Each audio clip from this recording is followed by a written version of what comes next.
আসসালামু আলাইকুম dear viewers, knowledge site ব্লগসে আপনাদের সকলকে স্বাগতম। এনআইডি কার্ড সংশোধনের জন্য বা জাতীয় পরিচয়পত্র সংশোধনের জন্য স্টেপ 1-এ আমরা আলোচনা করেছিলাম নিজ নামের বানান সংশোধনের জন্য কোন কোন কাগজপত্র অনলাইনে সাবমিট করতে হবে। আজকের স্টেপ 2-তে আমরা আলোচনা করব নিজ নাম পরিবর্তনের ক্ষেত্রে অনলাইনে আপনাদের কোন কোন কাগজপত্র জমা দিতে হবে। প্রথমে আপনাদের এনআইডি কার্ড সংশোধনের জন্য অনলাইনে আবেদন করতে হয়। মূল আলোচনায় যাওয়ার আগে এখনও যারা আমাদের চ্যানেলকে সাবস্ক্রাইব করেন নাই তারা সাবস্ক্রাইব করবেন এবং পাশে থাকা বেল আইকনের অল বাটনে ক্লিক করবেন।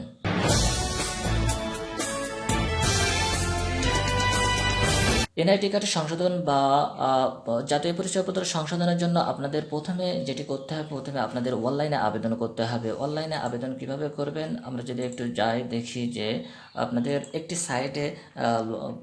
সাইটে অন করতে হবে, একটি সাইটে যাইতে হবে। আমরা একটু সাইটটির নাম লিখি www. এটা চলে আসে www.nid www.nidw.gov.bd। এখানে আপনাদের যাইতে হবে। গেলে এরকম একটা ইন্টারফেসে নিয়ে আসবে, যেটা নির্বাচন কমিশনের একটি ওয়েবসাইট। তারপর আপনাদের যাইতে হবে, একটু বড় করে দেখায়, এই যে এনআইডি অনলাইন সার্ভিসেস, এখানে যাইতে হবে। এখানে ক্লিক করলেই আপনার আলাদা আরেকটি ইন্টারফেসে নিয়ে যাবে। এই যে এই ইন্টারফেসে আসার পরে এখানে আপনাদের যাদের অ্যাকাউন্ট নাই তাদের অ্যাকাউন্ট করে এখানে রেজিস্টার করতে হবে। এখানে রেজিস্টার করার পরে এনআইডি কার্ড যদি সংশোধন করতে চান বা জাতীয় পরিচয়পত্র সংশোধন করতে চান তাহলে আপনাদের এখানে আবেদন করতে হবে। এবং আবেদন করার সময় কোন কোন কাগজপত্র আপনারা এখানে জমা দিবেন, কোন কোন কাগজপত্র জমা না দিলে এনআইডি কার্ড সংশোধন হবে না। অনেক ক্ষেত্রে এটাই আপনার গুরুত্বপূর্ণ বিষয় হয়ে দাঁড়ায় যে আপনারা জাতীয় পরিচয়পত্র সংশোধনের জন্য আবেদন করেছেন কিন্তু সংশ্লিষ্ট অর্থাৎ প্রয়োজনীয় কাগজপত্র সেখানে জমা দেন নাই, সেজন্য আপনাদের এনআইডি কার্ড সংশোধন হয় না। সেজন্য প্রয়োজনীয় কাগজপত্র বা গুরুত্বপূর্ণ যেগুলো দরকার আপনার এনআইডি কার্ড সংশোধনের জন্য, ওই পারপাস আপনার যে কাগজপত্র জমা দিতে হবে সেই কাগজপত্র কি কি সে বিষয়ে আমরা এখন আলোচনা করব। তার আগে কমিশন নির্ধারিত যে রুলস বা কোন কোন কাগজপত্র জমা দিতে হবে সেটি আমরা একটু দেখে আসি। আপনার এখানে যাই যে নিজ নাম পরিবর্তন, একটু বড় করে দেখি নিজ নাম পরিবর্তন।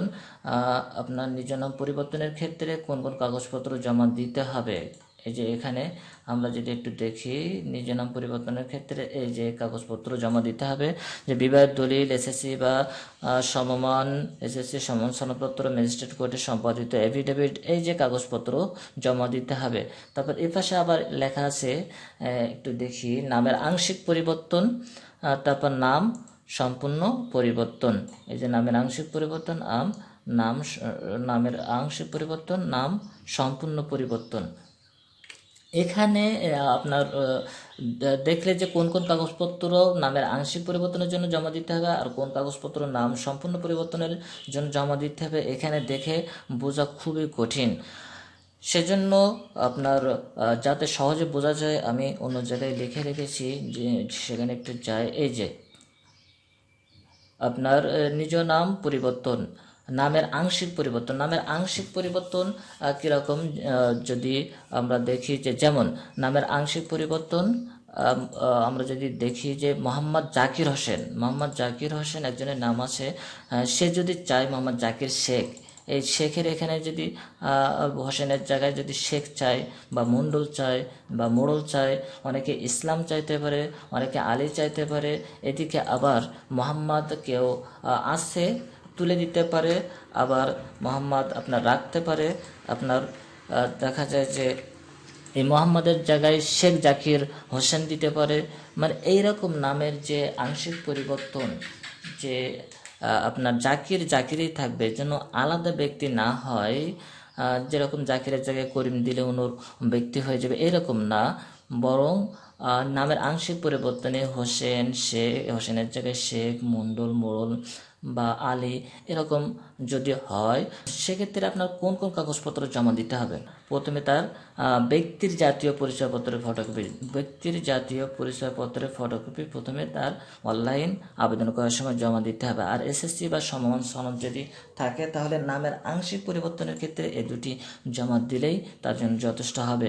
কিন্তু যদি এসএসসি বা সমমান সনদ না থাকে তাহলে আপনাকে জমা দিতে হবে যে ব্যক্তির জাতীয় পরিচয়পত্রের ফটোকপি দিতে হবে, বিবাহিত হলে বিবাহের দলিল দিতে হবে, অনলাইন করা জন্ম সনদ, আগে যে হাতে লেখা জন্ম সনদ ছিল সেটি জমা দিলে হবে না, বরং ডিজিটাল করা অনলাইন করা জন্ম সনদ তাকে জমা দিতে হবে। পাসপোর্ট থাকলে পাসপোর্টের ফটোকপি, ড্রাইভিং লাইসেন্স থাকলে ড্রাইভিং লাইসেন্সের ফটোকপি তাকে অনলাইনে আবেদন করার সময় জমা দিতে হবে। এটি হলো নামের আংশিক পরিবর্তনের ক্ষেত্রে এই কাগজপত্র আপনার অনলাইনে সাবমিট করতে হবে। এবার আমরা আসি নাম সম্পূর্ণ পরিবর্তন করতে যদি আপনি চান। সম্পূর্ণ পরিবর্তন কেমন? মোহাম্মদ জাকির হোসেন, আপনার মোহাম্মদ জাকির হোসেন থেকে যদি মোহাম্মদ গালিব হোসেন, এই জাকির আর গালিব এরা আলাদা ব্যক্তি, অন্য কেউ যদি এটা দেখে তাহলে আলাদা ব্যক্তি হিসেবে দেখবে। সে কেউ যদি জাকির হোসেন থেকে গালিব হোসেন বা জাকিরের জায়গায় করিম, রহিম বা অন্য আবদুল্লাহ, অন্য বা আরেকজনের নাম, আরেকজন না একই নাম কিন্তু অন্য ডাক নাম বা বিভিন্ন কারণে অন্য নাম হয়ে গেছে, এরকম ক্ষেত্রে যদি জাতীয় পরিচয়পত্রে তার যদি এরকম নাম সম্পূর্ণ পরিবর্তন করতে চায়, সেজন্য তার অনেকগুলো কাগজপত্র জমা দিতে হবে। প্রয়োজনীয় যে কাগজপত্র কি কি জমা দিতে হবে আমরা একটু দেখি। যে ব্যক্তির জাতীয় পরিচয়পত্রের ফটোকপি আপনার অনলাইন আবেদন করার সময় জমা দিতে হবে, সাবমিট করতে হবে। এসএসসির সমমান সনদ থাকলে সেটি জমা দিতে হবে। বিবাহিত হলে বিবাহের দলিল জমা দিতে হবে। অনলাইন জন্ম সনদ, আগেই বলেছি যে হাতে লেখা জন্ম সনদ সেখানে জমা দিলে হবে না, বরং অনলাইন করা জন্ম সনদ ওখানে জমা দিতে হবে। পাসপোর্ট যদি থাকে পাসপোর্টের ফটোকপি, জমির পাসপোর্ট একটু বলে নিই। পাসপোর্টের আপনার যেখানে তার ঠিকানা, নাম বা যেখানে লেখা থাকে পাসপোর্টের আপনার ওখানের ফটোকপি দিতে হবে। সম্পূর্ণ পাসপোর্টের যেখানে ব্লাঙ্ক আছে বা খালি আছে, যেখানে লেখা নাই সেখানে ফটোকপি দিতে হবে না। ড্রাইভিং লাইসেন্সও একই কথা। আপনার ড্রাইভিং লাইসেন্স যদি থাকে ড্রাইভিং লাইসেন্স জমা দিবে। জমির দলিল জমা দিতে হবে। চেয়ারম্যান কর্তৃক ওয়ারিশ সনদ, আবার চেয়ারম্যানের প্রত্যয়নপত্র, চেয়ারম্যান বলে দিবে যে জাকির হোসেন আসলে জাকির হোসেন আর গালিব হোসেন একই ব্যক্তি, এই মর্মে চেয়ারম্যান একটি প্রত্যয়নপত্র দিবে। তারপর ম্যাজিস্ট্রেট কোর্টে সম্পাদিত অ্যাফিডেভিট, ম্যাজিস্ট্রেট কোর্টের থেকে একটা অ্যাফিডেভিট নিয়ে আসতে হবে যে তার জাকির হোসেন আর গালিব হোসেন একই ব্যক্তি। তারপর জাতীয় পত্রিকায় প্রকাশিত বিজ্ঞাপন দিতে হবে ওই একই বিষয়ে। তারপর পিতা, মাতা, স্বামী, স্ত্রী, ভাই বোনদের জাতীয় পরিচয়পত্রের ফটোকপি আপনার জমা দিতে হবে। সর্বশেষ দেখা যায় যে অনেক সময় এর পরও সংশোধন হয় না, তখন উপজেলা বা থানা নির্বাচন কর্মকর্তা সরজমিনে গিয়ে তদন্ত করে যে আসলে জাকির হোসেন আর গালিব হোসেন একই ব্যক্তি কিনা। যদি একই ব্যক্তি হয় তাহলে উপজেলা বা থানা নির্বাচন কর্মকর্তা তার পক্ষে লিখে সেটা কমিশন বরাবর সাবমিট করে। আর যদি তদন্ত করে দেখা যায় যে না আসলে ভুয়া বা তিনি মিথ্যার আশ্রয় নিয়েছেন, তাহলে সেভাবে থানা নির্বাচন কর্মকর্তা দেখেন।